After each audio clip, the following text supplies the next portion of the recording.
ዓለም አቀፍ መገናኛ ብዙሃን በሉዓላዊ ሀገራት ላይ በተለይ ደግሞ የራሳቸውን ብሔራዊ ጥቅም ለማስከበርና ከምዕራባውያን ተጽዕኖ ስር ለመውጣት በሚታገሉ የግሎባል ሳውዝ ሀገራት ላይ የሚከፍቱት የሚዲያ ዘመቻ ዝም ብሎ በአጋጣሚ የሚከሰት ነገር አይደለም። ይህ ድርጊት በስትራቴጂ የታቀደ የተጠናና የተናበበ የሚዲያ ሻጥር ሲሆን ታሪካዊ መነሻና መድረሻ ያለው ትልቅ የፖለቲካ መሳሪያ ነው። ሰሞኑን እንደ ዘ ኢኮኖሚስት፣ ፎሪን አፌርስ እና ዚ አፍሪካን ሪፖርት ያሉ ታዋቂ ዓለም አቀፍ የህትመት ውጤቶች በኢትዮጵያ ወቅታዊ ሁኔታና በጠቅላይ ሚኒስትር አብይ አህመድ አስተዳደር ላይ ያነጣጠሩ ተከታታይ ዘገባዎችን ይዘው መውጣታቸው ይህንኑ የቆየ ታሪካዊ መዋቅር ዳግም የሚያስታውሰን ነው። ይህ አይነቱ የሚዲያ ዘመቻ በኢትዮጵያ ታሪክ ውስጥ አዲስ አይደለም።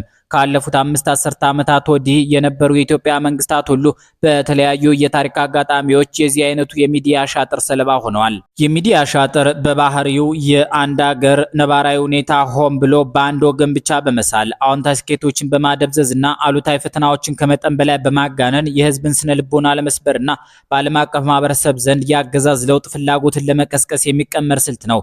ይህን ሂደት በጥልቀት ለመረዳት የታሪክን መዝገብ መግለጥና ከቀዳማዊ ኃይለ ሥላሴ ዘመን ጀምሮ እስካሁን ድረስ የተሰነዘሩትን የሚዲያ ዘመቻዎች ከሰሞነኛ ዘገባዎች ትንተና ጋር በማዛመድ መመልከት ያስፈልጋል። በ1960ዎቹ መጀመሪያ ላይ የቀዳማዊ ኃይለ ሥላሴ መንግስት ረጅም ዘመናትን ያስቆጠረና የተረጋጋ ቢመስልም በውስጡ የነበሩት መዋቅራዊ ችግሮችና በተለይም በሰሜኑ የአገሪቱ ክፍል የተከሰተው ድርቅና ረሃብ ለምዕራባውያን ሚዲያዎች ትልቅ ግብዓት ሆኖ አገልግሏል።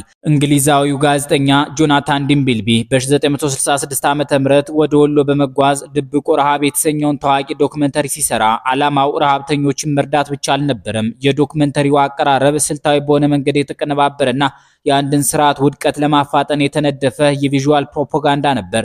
ዲምቢልቢ በወቅቱ በነበረው የፊልም ቅንብር አሰራር ተጠቅሞ በአንድ በኩል በጣም የከሱ የሚሞቱና አፈር የላሱ የህፃናትንና የእናቶችን አስከፊ ምስሎች ያሳይና በሌላ በኩል ደግሞ በቤተ መንግስት ውስጥ የሚካሄደውን የቅንጦት ግብዣ፣ ንጉሰ ነገስቱ ለውሾቻቸው ስጋ ሲመግቡና ኬክ ሲቆርጡ የሚያሳዩ ምስሎችን ጎን ለጎን ያጋጭ ነበር። የአይነቱ የሚዲያ አቀራረብ በህዝብና በወጣቱ የጦር መኮንኖች በኋላ ደርግ ተብሎ በተደራጀው ቡድን ዘንድ የፈጠረው ቁጣና መነሳሳት የአፄው መንግስት ህጋዊነትና ሞራላዊ የበላይነት በአንድ ጀንበር ያፈራረሰ ነበር። ይህ ታሪክ የሚያሳየን ሚዲያ የነባረ እውነታዎችን ትርጓሜ በመቀየር ረገድ ያለውን አስፈሪ ኃይል ነው። ይሁንና አፄው ወድቀው የደርግ ወታደራዊ መንግስት ስልጣን ሲይዝ የምዕራባውያን ሚዲያዎች አጀንዳ በአስገራሚ ሁኔታ ተቀየረ።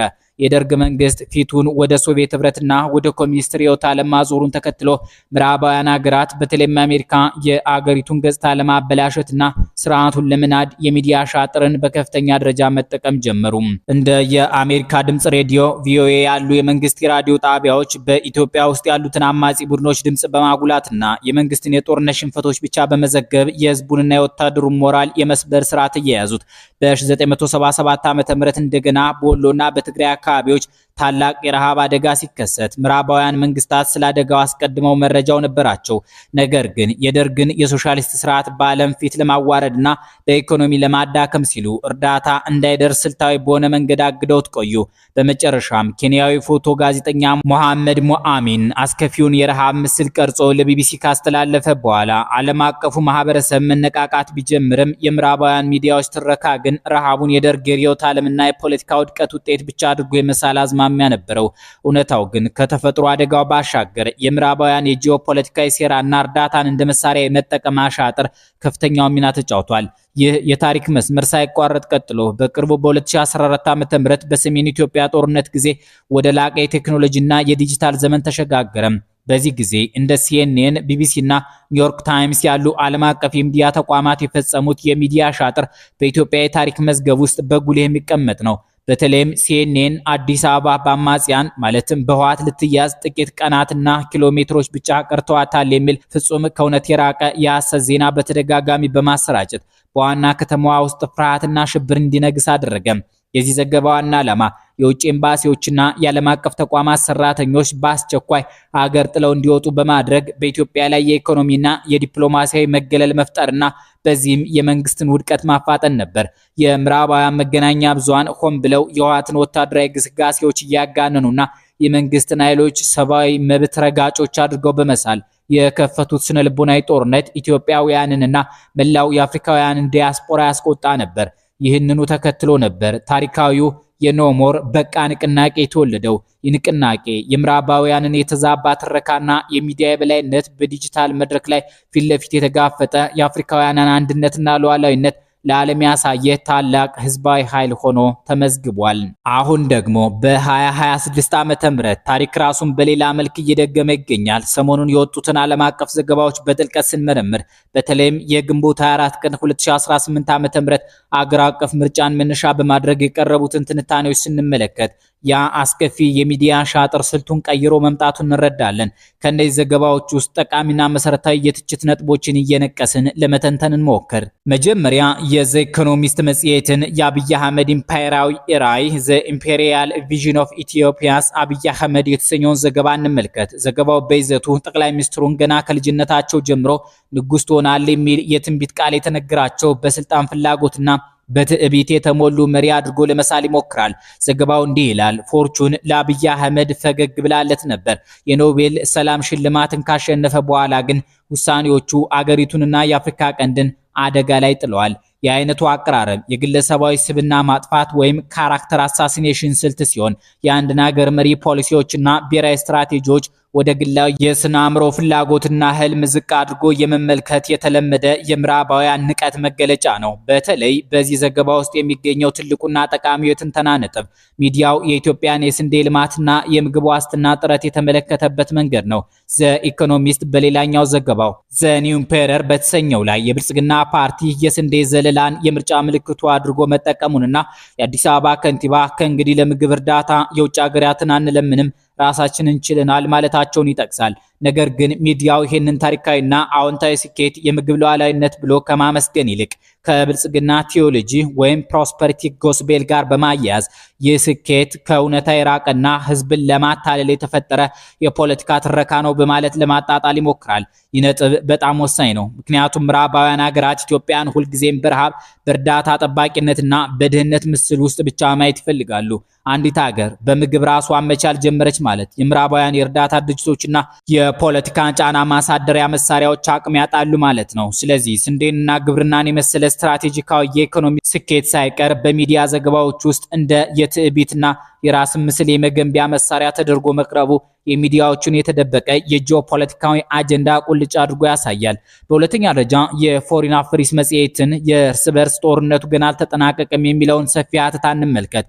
ይህ ዘገባ በአገሪቱ ውስጥ ያሉትን ወቅታዊ የጸጥታ ችግሮች በተለይም በአማራና በኦሮሚያ ክልሎች ያሉትን የታጠቁ ግጭቶች እንዲሁም በቅርቡ በትግራይ ክልል የታዩትን ዳግም ውጥረቶች መሰረት ያደረገ ነው። ዘገባው የአገዛዙ ውድቀት፣ የጦርነት እንፋሎት፣ የኢኮኖሚ ቀውስ የኢትዮጵያን ፖለቲካ ውጥረት አስጊ አድርጎታል በሚል አስፈሪ ድምዳሜ ላይ ይደርሳል። እዚህ ላይ ጠቃሚው የትንተና ነጥብ ሚዲያው ግጭቶችን የሚገልጽበት መንገድና የሚጠቀምባቸው ቃላት ናቸው። በአገሪቱ ውስጥ ያሉትን የጸጥታ ፈተናዎች ማንም አይክዳቸውም። መንግስትም ቢሆን እነዚህን ችግሮች ለመፍታት ጥረት እያደረገ እንደሆነ ይታወቃል። ነገር ግን የውጭ ሚዲያው እነዚህን ፈተናዎች የማይቀሩና አገሪቱ ወደ ፍጹም መበታተን የሚወስዱ አድርጎ ሲስላቸው ዓላማው በአገር ውስጥ ያሉትን ተቃዋሚ ኃይሎች ይበልጥ ማበረታታት፣ በህዝቡ ውስጥ የተስፋ መቁረጥ ስሜት መፍጠርና የውጭ ኢንቨስትመንትና የኢኮኖሚ ትብብር ወደ ኢትዮጵያ እንዳይመጣ ማድረግ ነው። የጦርነት እንፋሎትን ደጋግሞ መጥቀስ በራሱ የጦርነት ፍላጎትን የሚቀሰቅስ የስነ ልቡና ስልት ነው። በሶስተኛ ደረጃ የዚህ አፍሪካን ሪፖርት ዘገባ ኢትዮጵያ የአብይ አህመድ መፈታት ከሰላም ሽልማት እስከ ብልጽግና ወንጌል ኢትዮጵያ ዘ አንሬቭሊንግ ኦፍ አብይ አህመድ ፍሮም ፒስ ፕራይዝ ቱ ፕሮስፐሪቲ ጎስፔል በሚል ርዕስ ያወጣውን ጽሑፍ በጥልቀት መመልከት ያስፈልጋል። በዚህ ዘገባ ውስጥ የአሜሪካው ስትራቴጂካዊና ዓለም አቀፍ ጥናት ማዕከል CSIS ተንታኝ ካሜሮን ሁድሰን ጠቅላይ ሚኒስትር አብይን ከሩዋንዳው ፕሬዝዳንት ፖል ካጋሜ ጋር ያነጻጽራቸዋል። ሁድሰን ሲናገር መንገዶች ንጹህ ናቸው፣ ሁሉም ነገር በጣም ያምራል፣ ነገር ግን አገዛዙ ጨካኝ ነው ይላል። ይህ ንጽጽር በጣም አስደናቂና ብዙ የሚነግረን ነጥብ አለው። ፖል ካጋሜ ሩዋንዳን ከዘር ማጥፋት እልቂት አውጥተው በአፍሪካ እጅግ የበለጸገች ንጹህና ስርዓት ያላት ሀገር ስላደረጓት በአፍሪካውያን ዘንድ ትልቅ አክብሮት ያላቸው መሪ ናቸው። ይሁንና ምዕራባውያን ተንታኞች ሁልጊዜም የአፍሪካ መሪዎች ሀገራቸውን ሲያለሙና ጠንካራ መዋቅር ሲገነቡ ያንን ስኬት በጭካኔና በአምባገነንነት የተገኘ አድርገው የመፈረጅ ልማድ አላቸው። በታላላቅ ከተሞች የሚሰሩትን የከተማ ውበትና የመሰረተ ልማት ፕሮጀክቶች ሰዎችን ማፈናቀያና የትዕቢት መግለጫ አድርጎ ማቅረብ የምዕራባውያኑን የተለመደ ልማት ተቃራኒ አቋም ያሳያል። አፍሪካውያን የራሳቸውን ከተሞች ዘመናዊና ውብ ማድረግ የለባቸውም። ሁልጊዜም በጭቃና በቆሻሻ የተሞሉ መንደሮችን እያሳዩ የእርዳታ ማሰባሰቢያ ሊያደርጓቸው ይፈልጋሉ።